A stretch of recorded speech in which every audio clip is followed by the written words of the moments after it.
So once again, I'd like to welcome you to our athletic expectation night here.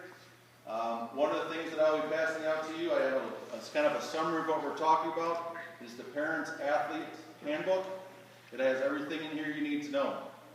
So as we go, I will kind of have them pass those out and so forth, so you can have them as well. First of all, if you do not know who I am, my name is Lee Baldwin. I'm the athletic director here at Ozaukee High School. I'm beginning my 18th year as a teacher here and as a coach. This will be my 11th year as the athletic director, and this is my first year in doing kind of these parents' expectations. In the past, we had a registration night. We had kind of had this for freshmen and explained how things went, but since we no longer have a registration night, we wanted to add it back in. And so if you come to one of these meetings, let's say your athlete plays maybe a fall and winter sport, you do not have to come to fall or spring. One attendance meeting here. Those of you that won't be able to join us will be able to watch this video, electronically sign off at the end, and that will count for attendance as well. But the first thing I would like to do is I'm going to bring over our trainers, Lauren and Anna. They work through Aurora Medicine, and a brief word on the Aurora Medicine contract that we have. It is a $0 contract. That means there's no additional money spent by the school district to bring Aurora in. Aurora donates their trainers' time, their trainers caring for your student athletes. Our trainers do a very good job of communication. This is our 4th year, and every year we try to improve and make it better, make the experience best for your students, athletes as it can be. At this time, I'm going to turn it over to our current trainer, Lauren Olson from Aurora, and our new trainer that's coming to join us, Anna Duffer. That's okay. I'll try to talk loud. Can everyone hear me? Yeah? Okay. Thank you. For those of you who do not know me, my name is Lauren. I have served as the athletic trainer here for the last year. This is Anna Duffer. She will be joining us. There's a possibility that they will be transitioning me to a full-time clinic position. Okay, but it's not a sure thing yet. And so in the meantime, Anna is here filling in for me. If they do decide to transition me out of the school, Anna will become your full-time athletic trainer. She is wonderful. She's finished her master's degree, so she's very well educated. She went to Concordia. She's a Port Washington grad, so she's a local kid. She does very good work. So I'll let Anna take the floor first to sort of go over what our services here include and some of the things you can expect from us. Alright, so if you don't know what an athletic trainer does, we're here to help your athletes through injury, from prevention. When they get injured, we evaluate them, kind of give them an idea of what's going on. We send them to the doctor if they need to go to the doctor, hospital if they need to go to the hospital, things like that. And then also concussion, which is a huge hot topic. We do a baseline before they play, and then if they get injured and have a concussion, we are able to clear them back to play when that occurs. So like I say, we're here to help them with prevention during the injury and then post-injury. Hopefully no surgery and things like that, but if they do, then we help them after that as well. Okay. One thing that I know I will be working on from last year is communication with parents. I apologize for any previous miscommunications, anything like that. So we make it a big point to try to communicate with you guys. Generally, my rule of thumb is if your student athlete will be missing practice, if they will be sent home on crutches, or if they have a concussion, I make the phone call. Okay, anything kind of in between there, I typically don't. If you as parents have any questions regarding anything, give us a call. Okay, give us an email. Our information is on the school's website under the athletics page. There's an athletic training portion in there.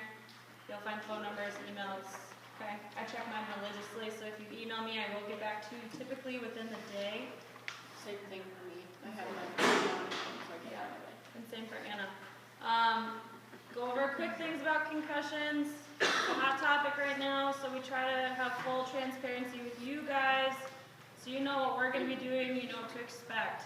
If we suspect your child has sustained a concussion either during practice, during a game, we will do a full evaluation. This includes a symptom checklist. Okay, common symptoms of a concussion: headache, dizziness, nausea, neck pain, double vision, confusion, memory deficiencies, sensitivity to light, sensitivity to noise, among a few other things.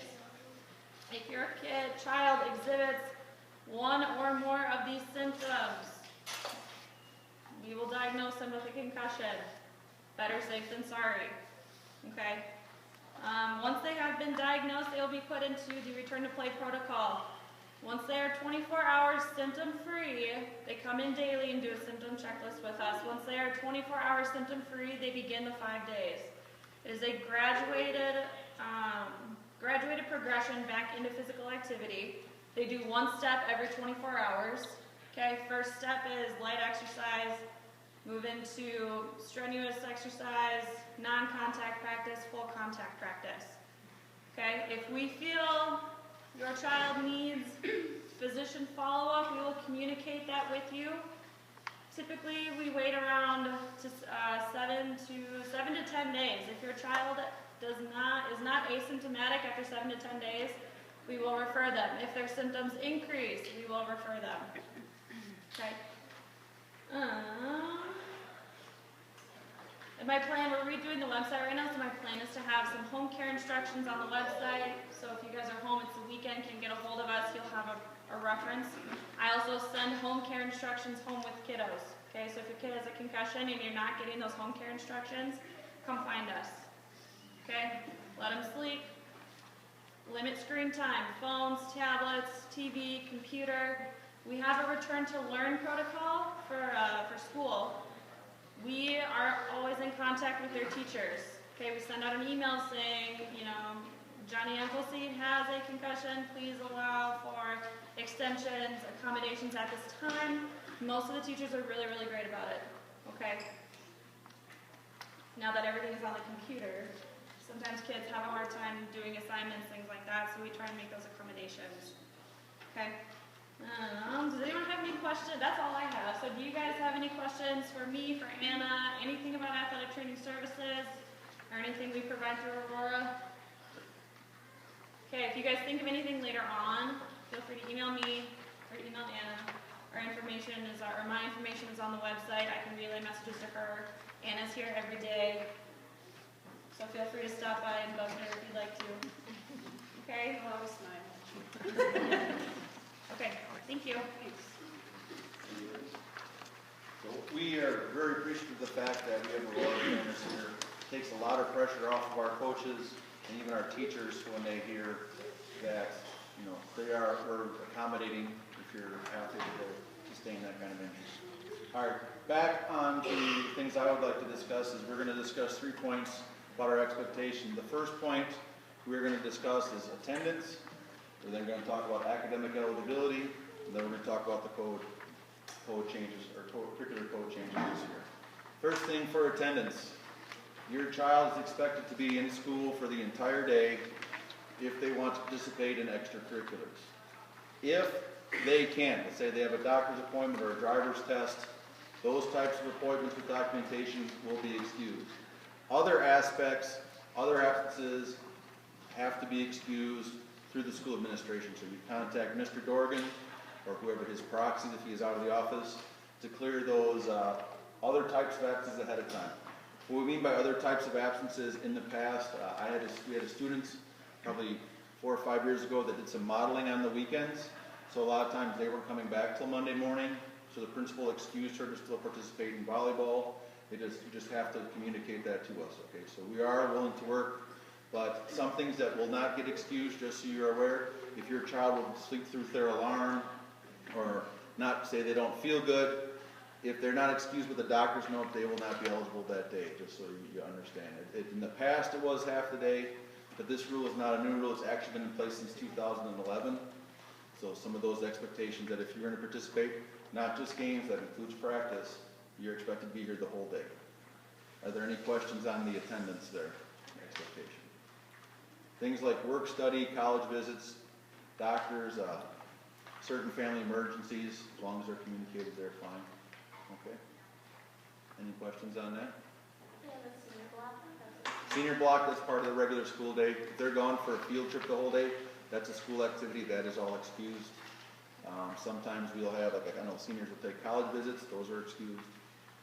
because those are always cleared ahead of time. So, but you know, let's say your son or daughter's not feeling good, you take them to the doctor right away in the morning, just kind of bring some, and they come to school after that, just bring some documentation, doctor's note, that'll be good enough to clear them for that, okay? Anything else in attendance? All right, the second thing, as you look in here, we want to talk about is academic eligibility. If you want to follow along and have this is on page 3 of your handbook. I will also, tomorrow, be e-blasting this out, or email. You'll receive a copy of this on the email as well as you want to print one and have it at home as well. But when we look at academic eligibility for our student athletes, what we do is the Monday after the third full week of the term, we start monitoring their grades. What we mean by monitoring their grades is that Mrs. Bartow, at 7 o'clock on Monday morning, runs a list of all the Fs and incompletes in the school. She then emails to me about 7:15. I get the report and the list of all the students. I go through the rosters and identify if there are any student athletes. If your son or daughter is on that first week of an academic probation, they are on probation the first week. What will happen is, usually you are contacted by email, and you also kind of get a phone recording of my voice notifying you that you have a student athlete on the academic probation. What I do during the day is I will write out a resource verification sheet, and I will hand that to your son or daughter as well. On it, it tells them what their grade is in and in what class. The verification sheet is supposed to be taken to their homeroom teacher and their coach so that we are all aware about it. If you get that email and you want to know why your son or daughter is not passing class, I will not know the specifics unless it's one of my classes. If it's another class, I would say you should have to contact that teacher to know specifically why. Now, everybody kind of understand the probation. All right, on the probation for the first week, they are still allowed to attend all practices, participate in all games and contests, be a regular, member of the team. What our expectation is that they know that during the homeroom or resource, they go and they get help from that teacher to improve that grade. The second week in a row, not just the second week, so if it's week 4, the following Monday and week 5, if your son or daughter is still on the F or the incomplete list with the same class, then they have a week that begins in eligibility. The variation between an F and an incomplete, if they have an F on that following Monday still in the same class, and the teacher has not notified me that reasonable progress has been made, they are ineligible for 1 week. That means they can still go to practices, team events, but they're not allowed to participate in any games or contests. So they would expect it to be there kind of dressed in street clothes. That's if they get an F for that whole following week and that following Monday. If they have raised the grade, then they regain their eligibility. That is different than if they have an incomplete or an I. An incomplete means they are missing something.